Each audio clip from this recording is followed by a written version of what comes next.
இதை எடுத்து அப்படி சொல்லணும் அடிக்க மாட்டோம். அவன் சொல்லாதவரை நம்ம அடிவோம். அவனுக்கு எப்போ நம்ம அதை அந்த பையன் சொல்லணுமோ அன்னைக்கு என்ன பண்ண அப்போ நம்ம அவன் அடிக்க மாட்டோம், விட்டுருவோம், மன்னிச்சிருவோம். இனி இது சொல்லுவோம், அப்படி செய்யக்கூடாதுப்பா, தப்பு, இது என்ன செய்யக்கூடாது, இதை போய் செய்யக்கூடாதுன்னு சொல்லிட்டு. இதே போலதான் ஏசப்பாட்ட நம்ம செஞ்ச தப்ப சொல்லணும், செஞ்ச தப்ப சொல்லணும். சொன்னா ஏசப்பா மன்னிச்சிருவாங்க, ஏசப்பா மன்னிச்சிருவாங்க. இந்த மன்னிப்பை பெற்றுக்கொள்வதனால நமக்கு என்ன கிடைக்கும்னா பெரிய சந்தோஷம் கிடைக்கும். என்ன கிடைக்கும்? என்ன கிடைக்கும்?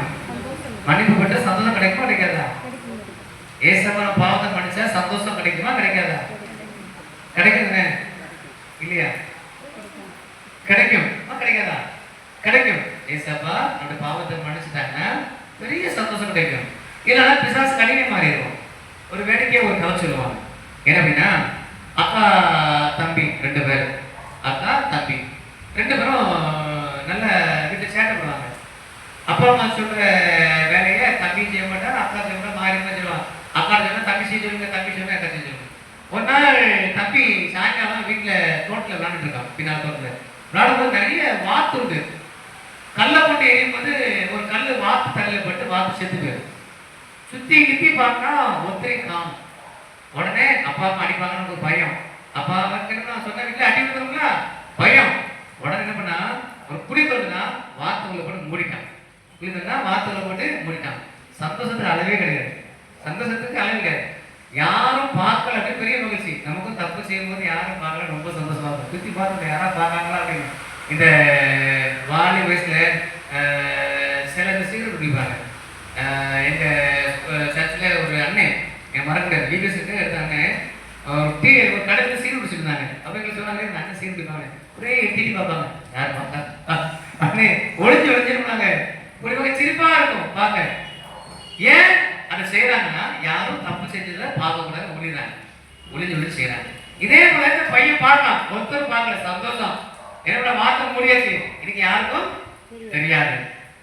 நேரா வந்து வீட்டுல தூங்குறான். அடுத்த நாளாச்சு, அடுத்த நாள் காலையிலே அம்மா வேலை சொல்றாங்க. அக்கா அப்பா சொல்றாங்க, டே கடைக்கு போயிட்டு அப்படின்னு. அக்கா நான் போக மாட்டேன் அப்படின்னா. தம்பி போய் சொல்லுங்க, தம்பியும் போக முடியாது, நீ தான் கடைக்கு போகணும் அப்படின்னாங்க. தம்பி இங்கேயும் அக்கா சேர்ந்தது, நீ தான் கடைக்கு போகணும்னு அக்கா சொல்றாங்க. அப்ப அக்கா சொல்றா, நீ கடைக்கு போலன்னா நான் வார்த்தை கதையை சொல்லிடுவேன் அப்படின்னா. வார்த்தை கதையே சொல்லு. தம்பி பயந்துட்டான், இவன் எங்கிருந்து பார்த்தான்னு தெரியல, அக்கா பார்த்துட்டா, வார்த்தை புதைச்சிட்டு பார்த்துட்டா. உடனே கடைக்கு வேலை செய்யலாம். அடுத்தவங்க வீட்டுல வேலை செய்வாங்க. தம்பி அக்கா சொல்றாங்க, டேய் கடைக்கு செய்வான்னு அம்மா சொல்றாங்க. அக்கா ஓடி சொல்றாங்க, டேய் பார்த்து அப்படின்னு ஓடி நிற்கான், செஞ்சிருக்காங்க. அடுத்தவங்க வேலை எது சொன்னா, டேய் பார்த்து ஓடி போய் கை நிற்பான், டேய் பார்த்து கை நிற்கு. ரொம்ப மனசு கஷ்டமாச்சு. ஏதாவது சொன்னாக்கா வாத்து, இவனுக்கு நாளுக்கு நாள் நிம்மதியை இழந்துட்டான். இப்படி அக்காவுக்கு அடிமையா இருக்கணும், அடிமையா இருக்கணும். ஒரு நாள் அவனுக்கு வெப்பாரம் தாங்காம மண்ண வேலை அம்மாட்ட போயிட்டான். அம்மா நான் தப்பு பண்ணிட்டேன் இப்படி. நான் விளையாடும் போது ஒரு கல்லை கொண்டு வாத்து செத்து போச்சு, நீங்க மன்னிச்சுக்கோங்க.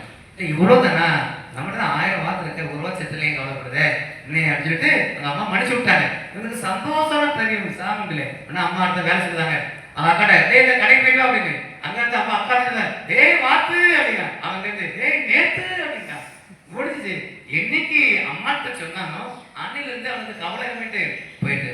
இதே போலதான் நம்ம வாழ்க்கையில நம்ம செஞ்ச பாவம் பிசாசன் மறட்டுவான், ஒவ்வொன்றும் சொல்லுவான். இந்த பாவத்தை ஏசப்பாக்கு முன்பா சொன்னா போதும், ஏசப்பாக்கு முன்பா சொன்னா போதும். இயேசு அந்த பாவத்தை மன்னிச்சுட்டாங்க என்பது எப்படி நமக்கு தெரியும்னா, ஒரு பெரிய சந்தோஷம் கிடைக்கும், ஒரு பெரிய சந்தோஷம் கிடைக்கும். இதுதான் ஏசப்பா உலகமெங்கும் யாரும் தரப்படாத பெரிய சமாதானத்தை உங்களுக்கு வைத்திருக்கிறேன். சகல ஜனங்களுக்கும் மிகுந்த சந்தோஷம் உண்டாக நற்செய்தி. அதான் இயேசு.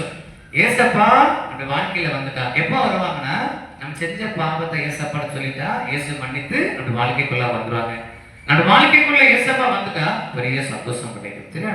இந்த சந்தோஷத்தை நாம் பெற்றுக்கொள்ள வேண்டும். அதற்காக இயேசுவை விசுவாசிக்க வேண்டும். இயேசு என் பாவத்தை மன்னிச்சிட்டாங்க, மன்னிப்பாங்க, விசுவாசிக்க வேண்டும்.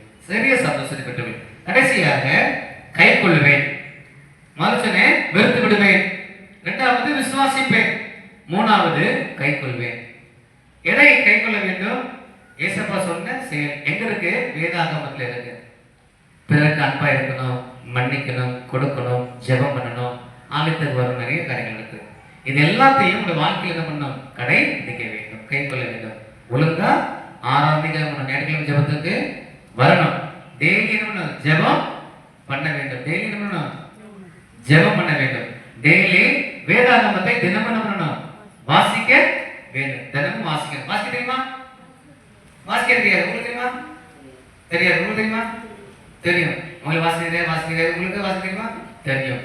தெரியாதவங்க என்ன செய்யணும்னா பக்கத்துல யாரையாவது வச்சு சத்தமா வாசிக்க வச்சு கேட்கணும்.